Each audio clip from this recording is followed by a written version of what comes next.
Olá, bem-vindos ao nosso curso de Autocuidado e Saúde Integral. Essa é a nossa aula sobre o método FEMA e o Canvas de autocuidado.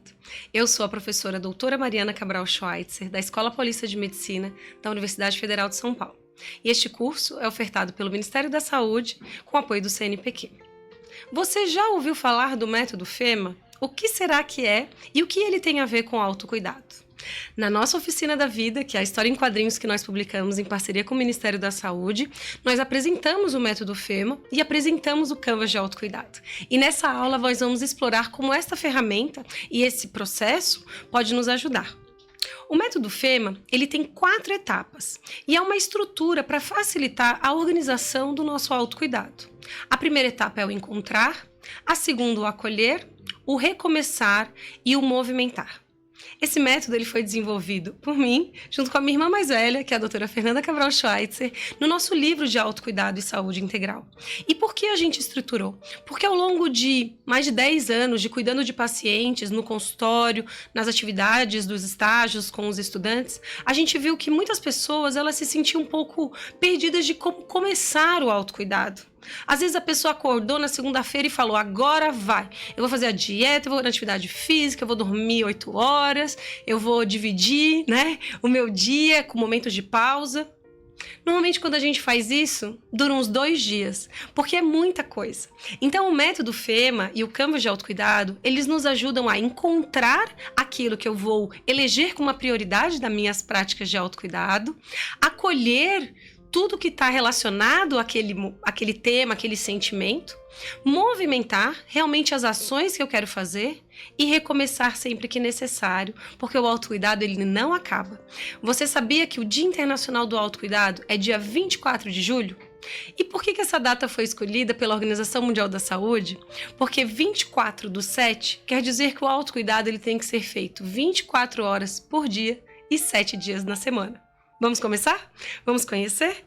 Então, como eu contei para você, a primeira etapa do método é o encontrar. Sintomas, desconfortos, sentimentos, angústias, doenças, enfermidades ou desequilíbrios que demandam a nossa atenção. Lembra que a gente falou da autopesquisa? A autopesquisa é fundamental para encontrar o que está incomodando ou precisando da nossa atenção, que demanda a nossa vontade, que traz o nosso interesse, os nossos desejos. O que será que eu quero desenvolver? É a minha alimentação? É a minha saúde mental? É a minha relação com as outras pessoas? Ou até mesmo só o meu sono, que eu não estou dando conta? E quais os profissionais de saúde que podem ajudar nesse processo? Quais os modelos e racionalidades que podem orientar o cuidado? Lembra que a gente teve uma aula sobre conceito de saúde e doença e racionalidades médicas? Será que o que eu sinto, que é essa dor no joelho, só nos dias que chove, a medicina tradicional consegue me explicar? A medicina biomedicina, ou a medicina tradicional chinesa, ou a medicina ayurveda? Será que existe algum grupo de ajuda, comunidade virtual ou pessoas afins a esse mesmo problema, a esse interesse que eu posso me conectar? Num grupo na unidade básica de saúde, um grupo virtual que tem informações valiosas, ou começar a seguir alguns profissionais da saúde que postam informações confiáveis sobre uma doença ou alguma situação que eu quero desenvolver? Essa é uma etapa que demanda da gente muita coragem, olhar de novo, de maneira como se eu fosse um principiante para aquele problema de saúde, que eu já tento cuidar há mais de 10 anos e eu não dou conta, ou que eu nasci com essa situação e já fui em diversos profissionais. O que sempre me anima é que alguns alunos, quando eu apresento os mapas de evidências em práticas integrativas, eles trazem para mim, nossa, eu nunca soube que a acupuntura podia ajudar a minha dor crônica. Então a gente sempre pode encontrar possibilidades de cuidado para a nossa saúde e para o nosso autocuidado. E normalmente quando a gente encontra aquilo que a gente quer resolver, finalizar, se possível nunca ficar mais doente, a gente costuma já querer fazer um movimento. Só que a segunda etapa do método FEMA de autocuidado, ele é fundamental, porque ele nos convida, essa etapa, a acolher, entender e compreender esse sintoma. As alterações, os desconfortos, as doenças e quais os insights e os desejos que eu tenho em relação, por exemplo, a minha ansiedade. Eu queria nunca mais ter ansiedade.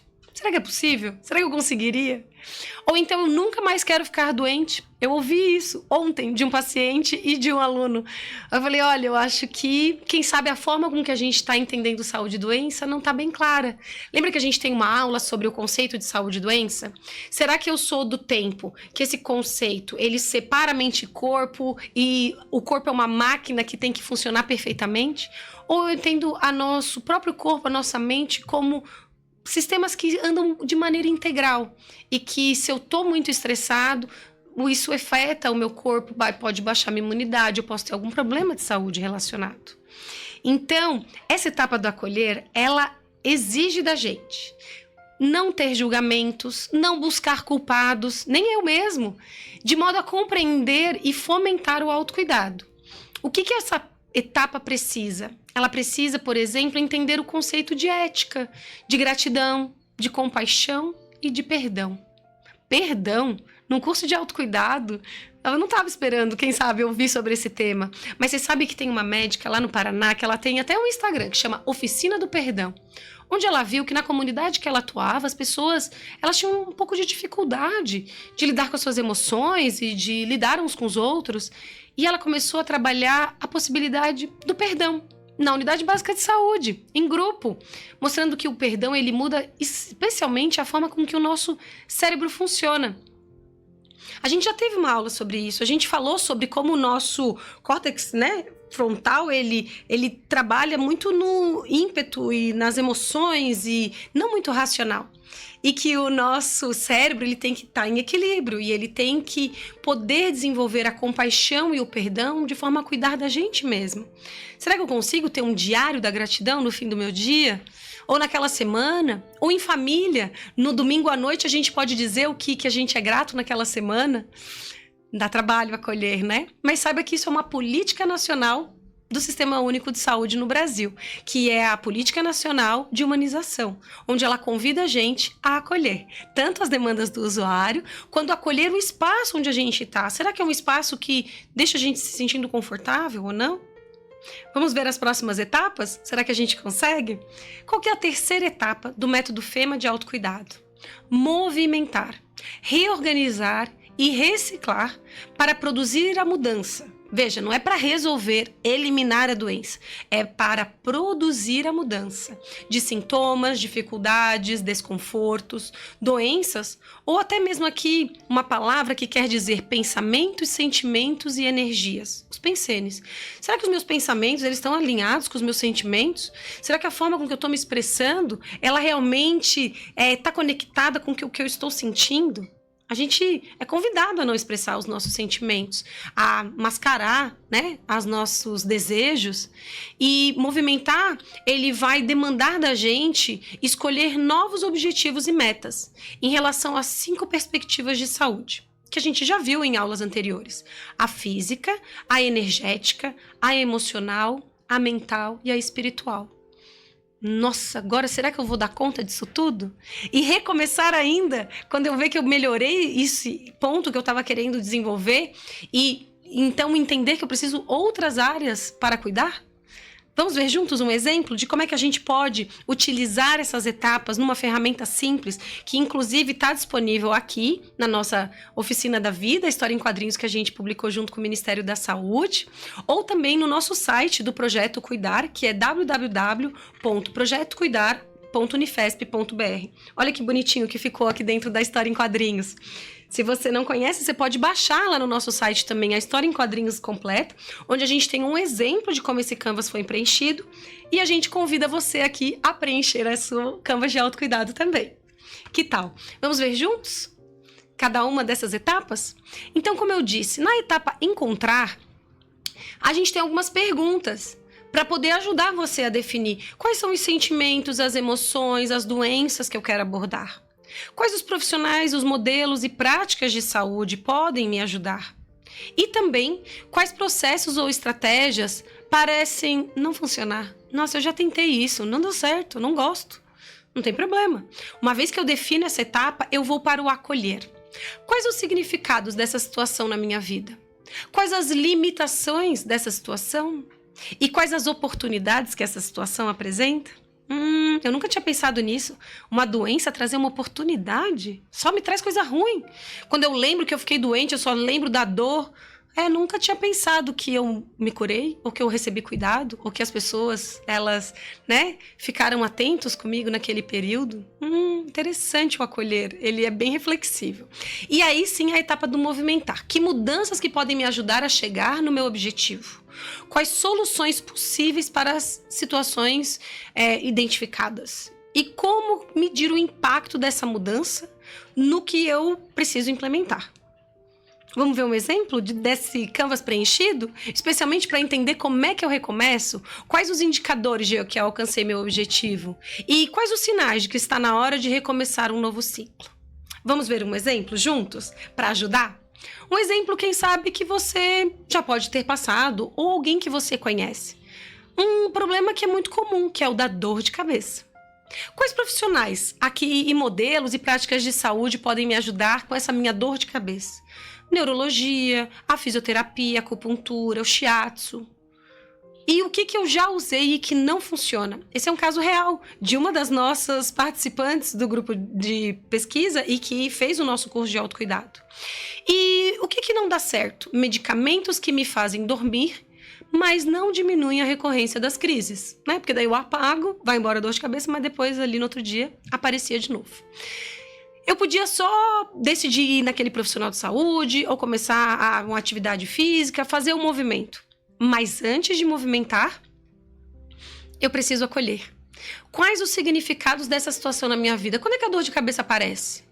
Eu percebo que eu tenho dores de cabeça sempre que eu estou sobrecarregado, durmo pouco. Eu também tenho dor de cabeça quando isso acontece. E qual a limitação dessa situação? A pessoa escreveu aqui, não consigo trabalhar. É uma parada forçada no meu ritmo. E qual a oportunidade? Pode me ajudar a rever o meu ritmo de trabalho e as minhas horas de sono. Realmente não tem como escapar, né? Se eu não tô conseguindo dormir, eu sei que o sono, ele implica, né, na minha dor de cabeça, eu vou ter que fazer alguma coisa sobre isso. E aí eu vou pro movimentar. Qual mudança pode me ajudar? Eu já sei, na minha autopesquisa, no meu autoconhecimento, que eu tenho que trabalhar no máximo umas 8 horas por dia. E dormir pelo menos 7 horas por noite. E quem sabe fazer atividade física tantas vezes por semana. Ou cortar o café depois das 6 da tarde, né? Eu posso colocar aqui vários itens de mudanças que podem me ajudar. E quais as soluções possíveis para eu conseguir dar conta dessa minha mudança? Reorganizar minha agenda, renegociar prazos de entrega de tarefas, assistir menos televisão antes de dormir. Gabor Maté que convida a gente já falou dele, né, desse psiquiatra, que ele fala, o que eu estou usando para me anestesiar naquele dia? Às vezes eu tô tão cansada, tão sobrecarregada que eu preciso ver pelo menos 2 horas de televisão para eu pelo menos esquecer de tudo e depois conseguir ir dormir. Então eu tenho que cuidar disso. E como que eu vou medir o impacto dessas mudanças que eu quero implementar? Quem sabe anotar em um diário as horas de trabalho para avaliar a proporção, né, sono-trabalho? Quem sabe anotar o início e o fim das crises para eu perceber se isso, né, como está ocorrendo? E depois comparar a frequência das crises com a proporção de trabalho-hora. Por isso que a gente tem uma aula de autopesquisa. Esse é um experimento e também uma forma de eu coletar esses dados e fazer uma análise desses resultados. Muito bem. Vou combinar que eu vou cuidar disso 1 mês, 2 meses. E depois, como é que eu vou saber se está na hora de ver que eu cheguei no meu objetivo? Quem sabe, nesse caso, a diminuição das crises de dor de cabeça e a otimização das tarefas diárias. Olha, não é que diminuindo um pouco a quantidade de trabalho, reorganizando alguns prazos de entrega, eu realmente consigo entregar tudo naquela semana? E quais os sinais de que está na hora de recomeçar um novo ciclo de autocuidado? Quando eu perceber que não acordo descansado, mesmo dormindo a quantidade de horas que eu fixei, ou outra condição que pode estar influenciando na minha dor de cabeça, quem sabe eu não estou conseguindo relaxar? E daí eu começo um novo ciclo de autocuidado e quem sabe eu utilizo a ferramenta Canvas de autocuidado para me auxiliar. Para cada uma dessas etapas, a gente viu estratégias que podem te ajudar a preencher o canvas de autocuidado. A gente já falou aqui da linha do tempo de saúde, doença e cuidado para ver mais ou menos o que é que está me incomodando. Existe a visão dos elementos da medicina tradicional chinesa, os doshas da medicina ayurveda e inclusive os temas da inteligência emocional para me ajudar a entender o que é que realmente está me incomodando, além do acesso a profissionais da nossa saúde, né, ocidental, né, que a gente tem. E no acolher, será que tem alguma literatura que pode me ajudar?